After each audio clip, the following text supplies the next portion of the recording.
The unexpected connection. Mei Chen had grown comfortable in her world of silence. For 25 years, she'd navigated life without sound, relying on her exceptional lip-reading skills and sharp observational abilities. The Xenobiology division at Galatech Industries was the perfect place for someone who excelled at watching and documenting, especially when most people underestimated her capabilities. On her first day as a research assistant, Mei clutched her worn leather notebook as Dr. Henwick gave her the tour. The laboratory was a maze of gleaming equipment and containment chambers, but one room at the far end caught her attention. A massive reinforced glass chamber dominated the space, its contents hidden behind a privacy screen. Project Firedrake, Dr. Henwick explained, his lips moving with exaggerated clarity. Our most classified specimen.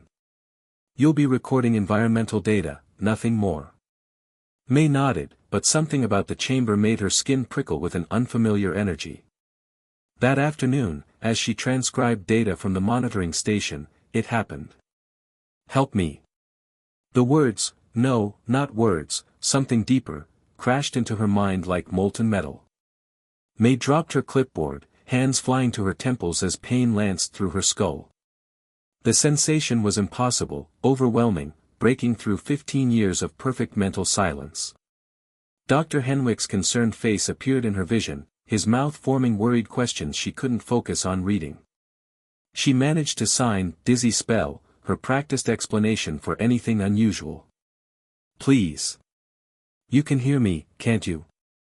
The voice came again, gentler this time, accompanied by a wave of desperate hope. Mei's eyes darted to the containment chamber. Through the small viewing window, she caught a glimpse of something large shifting in the shadows, something with scales that gleamed like burnished copper. I know you're different, the presence continued. You exist in silence, but your mind, it's open to spaces others cannot reach.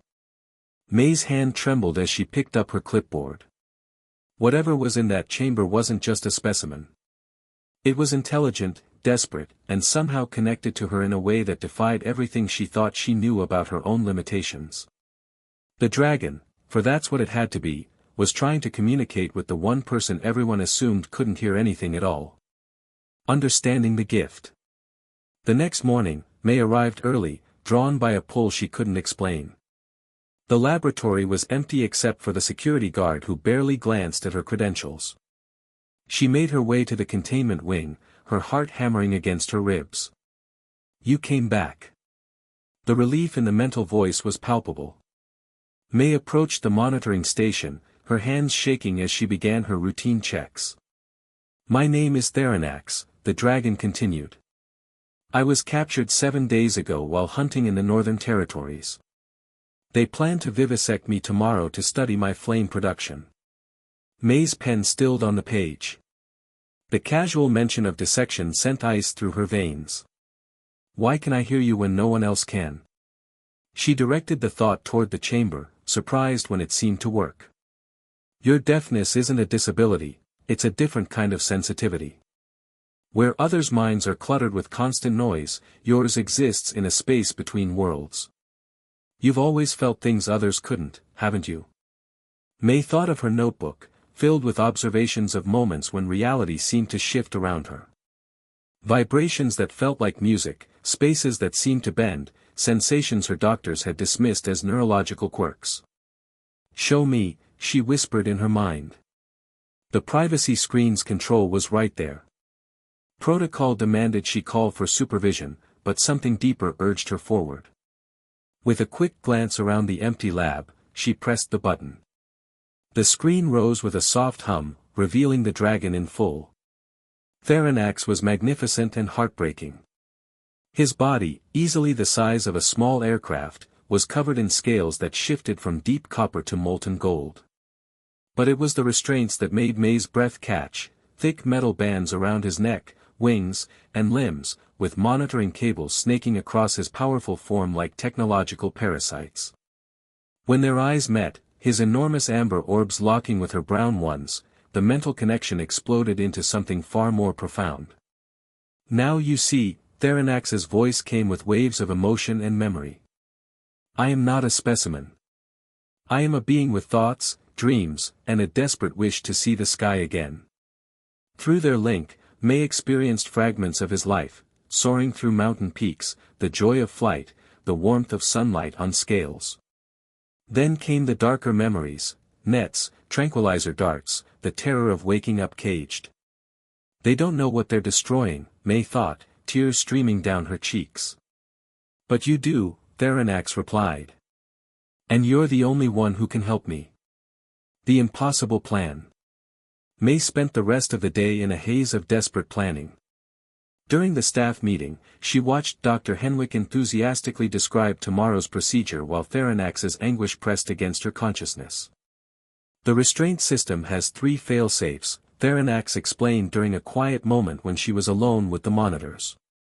Biometric locks, pressure sensors, and emergency protocols. But there's a maintenance override in the main control room. I'm just a research assistant, May protested. I don't have access to. You have something more valuable than access codes, the dragon interrupted. You have the element of surprise. They see you as harmless, invisible. Use that. May's mind raced. The facility's security was tight, but she'd observed patterns over her short time there. Night shift was minimal, 1 guard, 1 technician monitoring the automated systems. The control room would be empty after midnight.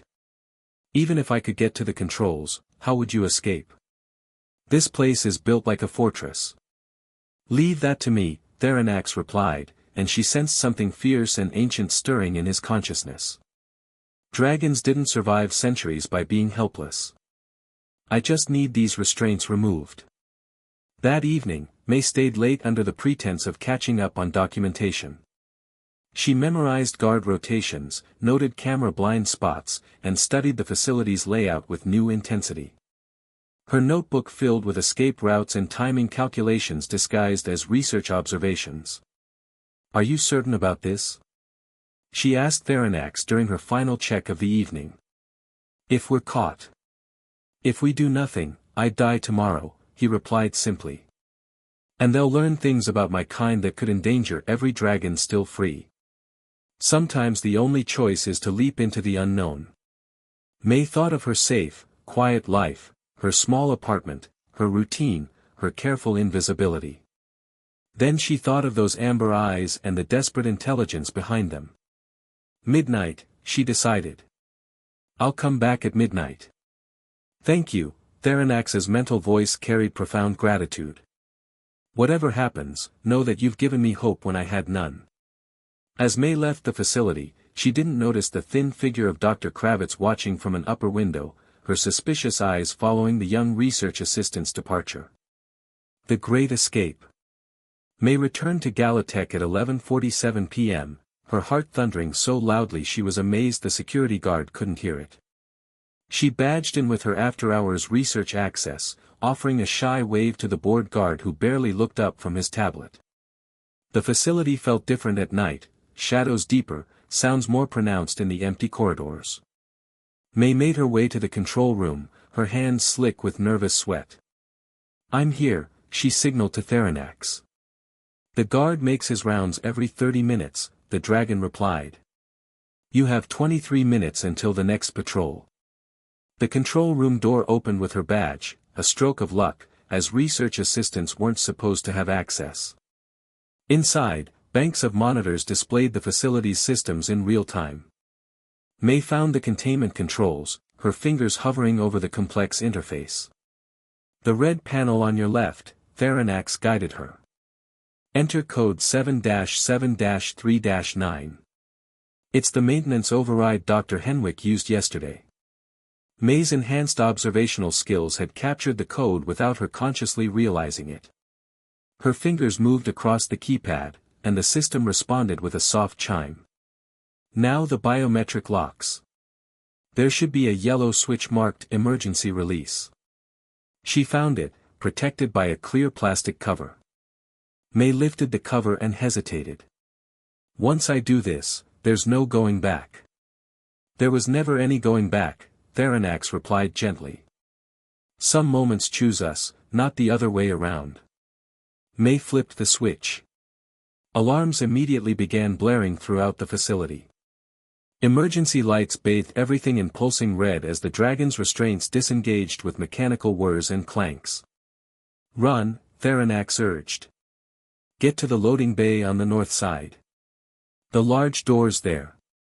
May sprinted through corridors she'd memorized, her silent world now filled with flashing lights and vibrations from the alarm system. Behind her, she heard the thunder of Theronax breaking free from his containment chamber. The loading bay doors were massive, designed for bringing in large equipment. May frantically worked the manual override as footsteps echoed in the distance, security converging on their location. The doors began to grind open just as Theronax appeared, his magnificent form now free of restraints. Burns marked his scales where the bonds had been, but his eyes blazed with fierce joy. "You did it," he marveled. "You actually did it." But their celebration was short-lived. Dr. Henwick and a team of security guards burst into the loading bay, weapons drawn. "Step away from the specimen," Dr. Henwick shouted, though May couldn't hear his words. She could read the fury and betrayal on his face clearly enough. "They'll never let either of us leave," May realized. "Then we don't ask permission," Theronax replied. The dragon's head swung toward her, and she saw his intent in those ancient eyes. "Freedom's price. Climb onto my back," Theronax commanded as the security team raised their weapons. May didn't hesitate. She vaulted onto the dragon's broad shoulders, her hands finding purchase between his powerful scales. The moment she settled, Theronax's wings, magnificent structures of membrane and bone, unfurled to their full span. Dr. Henwick's mouth moved frantically, shouting orders May couldn't hear. Tranquilizer darts whistled past them as Theronax gathered his strength and launched into the night sky. The sensation of flight was indescribable. Wind whipped through May's hair as they soared above the facility, the ground falling away beneath them. For the first time in her life, she experienced true freedom, not from sound, but from the expectations and limitations others had placed on her. "Where will you go?" she asked as they flew toward the mountains. "North, to the territories where my kind still roam free," Theronax replied. "But first, I have something to give you." They landed on a remote plateau overlooking a valley bathed in moonlight. Theronax lowered his great head until they were eye to eye. "You saved my life tonight, but more than that, you saw me as I truly am. That gift deserves recognition." A warm glow emanated from the dragon, and May felt something fundamental shift within her consciousness. The telepathic connection they'd shared became something permanent, a bridge between worlds. "You'll always be able to hear those who speak with their hearts rather than their voices," Theronax explained. "Dragons, certainly, but others too. Those who communicate through emotion, through pure thought. Your silence has become a doorway to deeper understanding." May felt tears on her cheeks. "What about you? Will they come after you?" "Let them try," Theronax replied with ancient confidence. "I am free now, thanks to you. And my freedom protects the secrets they sought to steal." As dawn approached, Theronax flew May to a small town at the base of the mountains, far enough from Galatech that she could disappear, start fresh. "Will I see you again?" she asked as she slid down from his back. "Perhaps. The world is full of creatures that others don't understand, beings that need advocates like you. Your real work is just beginning." With a powerful thrust of his wings, Theronax took to the sky one final time. May watched him disappear into the morning light, her hand pressed to her heart where she could still feel the warm echo of their connection. 3 months later, May worked as a wildlife researcher in a remote conservation area, using her new abilities to communicate with species others thought were merely animals. Her notebook was filling with observations of a different kind now, documentation of intelligence where others saw only instinct. Sometimes, on clear nights, she would hear a distant rumble of wings and know that somewhere among the peaks, a dragon flew free. And in that knowledge, she found a purpose she'd never imagined possible. Her deafness had never been a limitation.